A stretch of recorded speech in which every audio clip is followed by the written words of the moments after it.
Assalamualaikum warahmatullahi wabarakatuh. Selamat datang di channel Catatan Horor. Sahabat horor, sebelum kita dengarkan cerita kali ini, jangan lupa untuk like, komen, dan subscribe channel Catatan Horor. Dan bagi sahabat yang punya pengalaman dan ingin kami bacakan ceritanya, boleh menghubungi kontak admin kami. Untuk sahabat yang ingin membaca langsung cerita ini, bisa juga klik linknya di kolom deskripsi.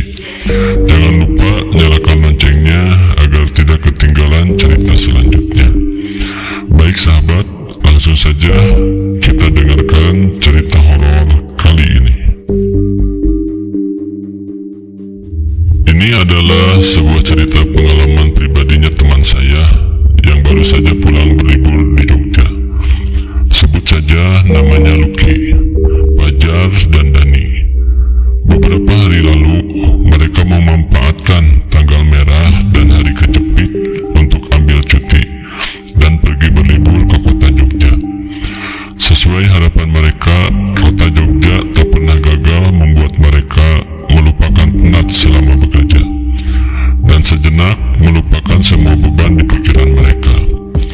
Angkringan kopi jos, Malioboro, dan beberapa kafe estetik menjadi tujuan wajib mereka selama berada di sana. Alunan musik mulai dari pengamen yang merdu hingga menjengkelkan, tak henti-hentinya berdatangan setiap 5 menit sekali. Semua itu menjadi oleh-oleh cerita yang cukup unik soal Jogja. Namun, apa yang menjadi cerita ini bukan terjadi di sana, melainkan dari tujuan mereka berikutnya di salah satu pantai di wilayah Gunung Kidul. Ketika itu mereka berangkat saat selesai makan siang di salah satu rumah makan di Jogja. Memang ada beberapa tempat yang mereka sambangi setelahnya, tapi menurut perhitungan mereka seharusnya mereka sampai di pantai yang mereka tuju saat sore hari, sehingga masih cukup waktu untuk mengejar sunset. Setelah mereka berniat menginap di rumah eyangnya Fajar yang berjarak tidak sampai 1 jam dari pantai itu. Waktu itu Lucky yang kebagian menyetir untuk ke sana. Dengan bermodalkan Google Map dan arahan dari situs-situs rekomendasi wisata, mereka menuju ke lokasi. Tapi sampai di wilayah Gunung Kidul dan mulai masuk ke jalur pantai, sinyal mulai ada gangguan. Nggak tahu gimana ceritanya, mereka pun masuk ke jalan-jalan yang menurut mereka nggak wajar. Di sekitar mereka hanya hutan-hutan, bukit kecil, dan terkadang terdapat kebun-kebun milik warga yang mereka ingat waktu itu. Bulan purnama benar-benar terlihat bulat dan terang. Cahayanya sedikit membantu penglihatan mereka. "Luk, itu apaan, Luk?" Fajar yang duduk di samping Lucky tiba-tiba sadar dengan pemandangan aneh yang tak jauh ada di depannya. "Ah, anak kecil." Lucky dan Dani memperhatikan apa yang ditunjukkan oleh Fajar. Dan benar, beberapa ratus meter di depan mereka ada anak kecil yang berdiri di sudut tikungan. "Ngapain anak kecil sendirian malam-malam gini? Nggak pakai baju lagi," balas Lucky. Cukup aneh, tapi mereka masih menganggap anak itu adalah warga lokal dan berniat melewatinya begitu saja. Tapi sewaktu mobil mereka mendekat, tiba-tiba anak kecil itu menari-nari tanpa sebab. Anak itu menertawakan sesuatu yang tidak jelas. Saat itu seketika mereka bertiga pun merinding. Lucky tidak ingin mencari tahu apapun tentang anak itu dan ingin melewatinya begitu saja. Tapi saat mobil itu melintas, wajah Dani tiba-tiba pucat. "Luk, mukanya Luk, muka anak kecilnya rusak sebelah, Luk, hitam berdarah-darah." Dani melihat dengan jelas wajah anak kecil itu dari jendela penumpang saat mobil mereka melintasinya. Mendengar itu sudah jelas Lucky dan Fajar ikut merinding, tapi mereka tidak menjawab sepatah kata pun. "Luk, saya serius," ucap Dani. Dani mencoba menepuk Lucky dan Fajar, tapi mereka malah diam saja dan fokus pada jalan di depannya. "Udah, diam dulu dan please," ucap Fajar. "Tapi udah diam, itu bocah ngejar kita di belakang," teriak Lucky, memotong ucapan Dani. Dani pun menoleh, dan benar, sosok anak kecil itu berlari dengan cepat mengikuti mobil yang mereka naiki. Lucky berusaha untuk fokus, namun mempercepat laju mobilnya. Berbagai macam doa mereka baca di dalam batin, sampai akhirnya sosok itu tidak terlihat lagi. Tapi hanya selang beberapa menit setelah itu, mereka pun tiba di salah satu pantai. Ada plang nama pantai itu di sana, yang hanya ditulis di papan kayu. Nama pantai itu beda dengan yang mereka tuju. Sekilas, pantai itu terlihat cukup kecil dengan tebing-tebing besar yang berbatasan dengan laut secara langsung. Awalnya mereka cemas, namun mereka melihat ada juga beberapa kios warung yang sudah tutup. Mereka menganggap pantai itu juga pantai komersil yang seharusnya aman untuk didatangi. "Sebentar aja ya, jangan lama-lama. Udah gak enak nih perasaannya," kata Lucky yang selesai memarkirkan mobilnya. "Iya, karena udah terlanjur aja ini. Lagian apaan sih tadi? Kalau sendirian saya udah pingsan tadi," balas Dani. "Dah, jangan dibahas, jalan dulu aja," tambah Fajar. Ada beberapa orang yang masih berada di pantai, walau tanpa penerangan. Tapi yang mereka bingung, di parkiran hanya ada mobil mereka. Lantas di mana pengunjung-pengunjung itu parkir? Ada salah satu warung yang masih buka. Mereka cukup senang saat itu. Setidaknya mereka bisa menikmati segelas kopi sebelum mereka kembali. Terlebih mereka juga ingin menanyakan apa mungkin ada jalur lain selain yang mereka lewati tadi. "Bu, kopi hitamnya 3, ucap Lucky pada seorang ibu yang terduduk di warung itu seorang diri. Mereka bertiga pun mengambil posisi duduk yang nyaman, sembari menyalakan rokok. Ibu itu tidak menyahut, namun ia segera membuatkan kopi untuk mereka. Bertiga, Den. Dani yang masih trauma dengan kejadian anak kecil tadi pun memperhatikan ibu itu. Ia curiga karena hanya warung inilah satu-satunya yang masih buka di pantai ini. Namun saat tidak menemukan hal aneh pada ibu itu pun, Dani merasa tenang. "Biasa buka sampai malam, Bu? Warung lain sudah pada tutup?" tanya Dani. "Iya, Le, takut masih ada orang yang datang," jawabnya. Mendapat jawaban itu, Dani pun tenang dan yakin bahwa ibu itu adalah manusia. Tapi saat ibu itu mengantar kopi, barulah mereka merasa ada yang sedikit aneh. Ibu itu membuatkan 5 gelas kopi.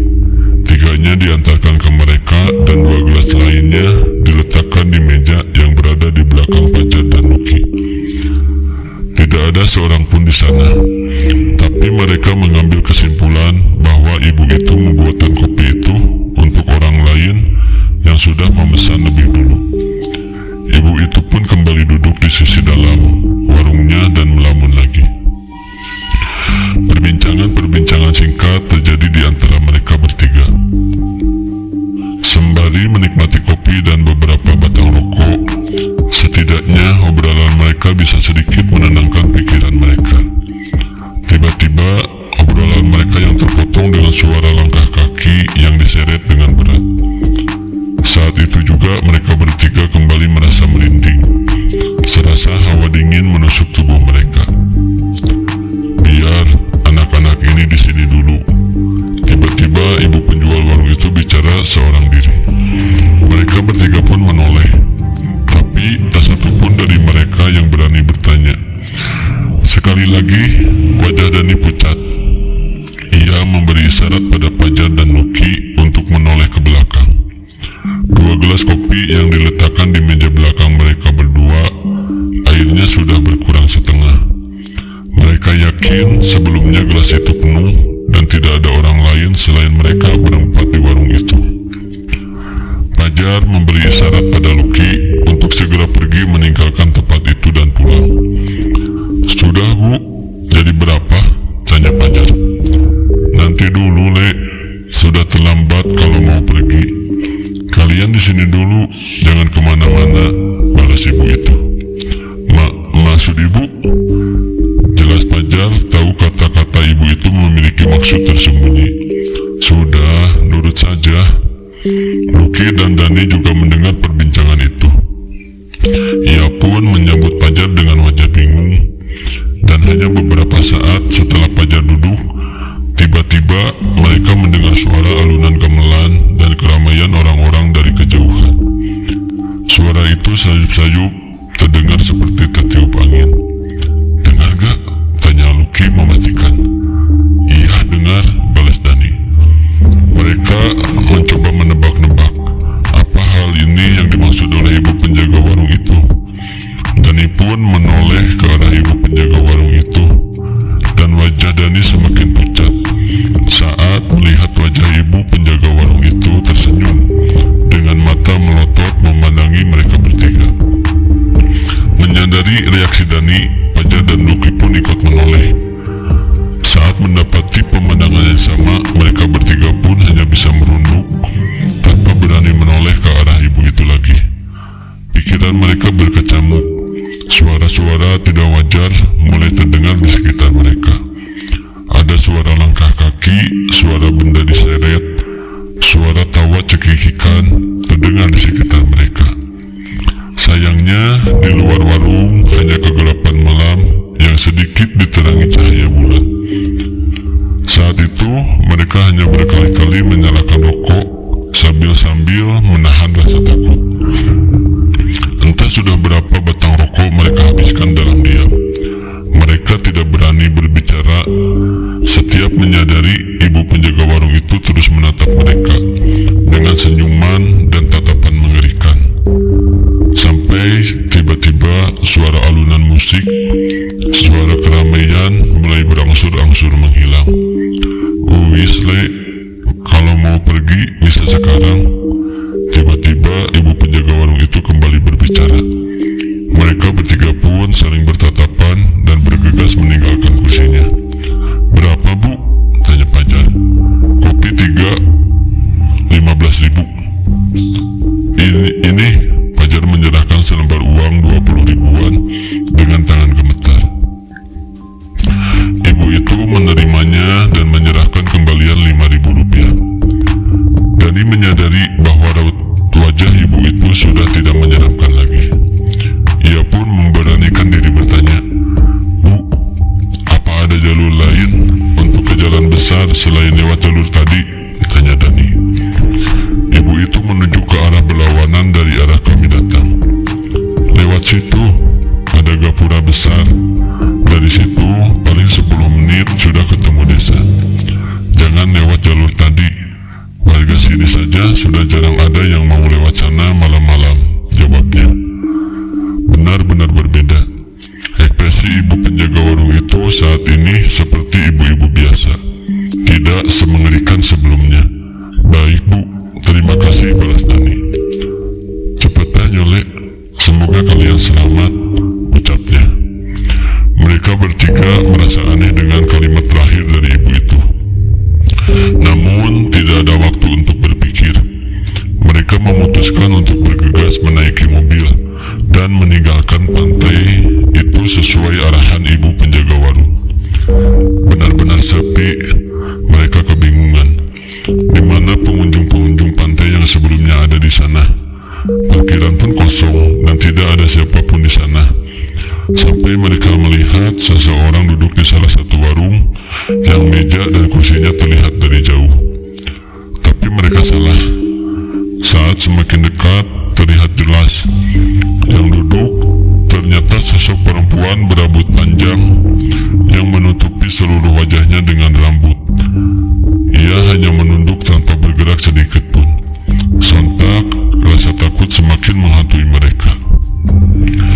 Dan tak jauh di depan mereka, Fajar berusaha membuang muka dari sosok yang memperhatikan mereka dari salah satu warung di sudut pantai.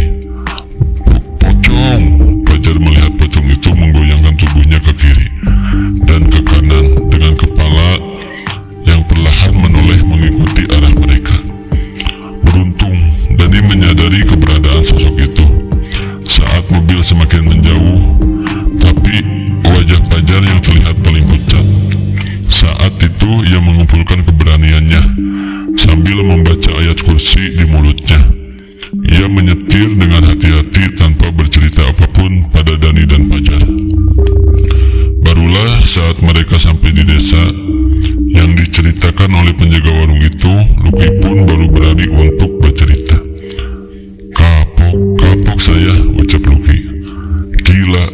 menyasar sampai segininya. Lu lihat kan yang di warung-warung tadi, ucap Fajar. Pocong kan sama mbak-mbak, apaan itu coba? Balas Dani. Enggak, yang aku lihat enggak cuman itu, ucap Lucky dengan wajah yang masih pucat. Dani dan Fajar yang penasaran memperhatikan apa yang akan diceritakan Lucky. Tadi dari spion, aku melihat di belakang kita ada setan kayak kuntilanak melayang-layang mengangin mobil kita. Gak cuman itu, di belakangnya kayak ada kakek-kakek orang pakai baju Jawa, perempuan semuanya mukanya rusak ngeliatin kita. Kapok aku, teriak Lucky. Saat mendengar cerita Lucky dan Fajar, semua kembali gemetar. Mereka pun menyetel musik keras-keras dan memutuskan untuk tidak membicarakan kejadian tadi. Sampai mereka tiba di rumah, saat itu mereka baru sadar waktu sudah menunjukkan pukul 1 pagi. Entah bagaimana mereka bisa menghabiskan waktu selama itu. Beruntung tidak ada kendala di perjalanan pulang mereka. Eyang dan kerabat Fajar sudah cemas saat mereka tidak sampai di waktu yang mereka janjikan. Terlebih mereka sampai dengan wajah yang lemas dan pucat. Beberapa gelas teh hangat disajikan untuk mereka. Setelah menghabiskan beberapa teguk dan sedikit berbincang, mereka pun cukup tenang dan memutuskan untuk menceritakan tentang apa yang terjadi di pantai. Mereka menduga bahwa Eyang Fajar dan bulenya menceritakan bahwa pantai itu memang keramat dan memang sering terjadi kejadian aneh. Tapi ternyata tidak. Menurut mereka pantai itu memang pantai komersial dan hampir tidak pernah terdengar hal-hal aneh. Bahkan kalau weekend di siang hari pantai itu selalu ramai pengunjung. Mungkin kalian aja lagi apes, ucap Eyang Fajar santai. Apesnya begini banget Eyang, saut Fajar. Cerita mereka di pantai itu pun esoknya menjadi candaan di antara kerabat Fajar di sana. Mereka sadar bahwa candaan itu bermaksud agar mereka tidak terlalu khawatir. Setelah puas di sana dan membeli oleh-oleh di Jogja, mereka pun kembali ke rumah. Beruntung semua kembali dengan selamat. Hanya Dani yang merasa tidak enak badan yang mungkin disebabkan oleh angin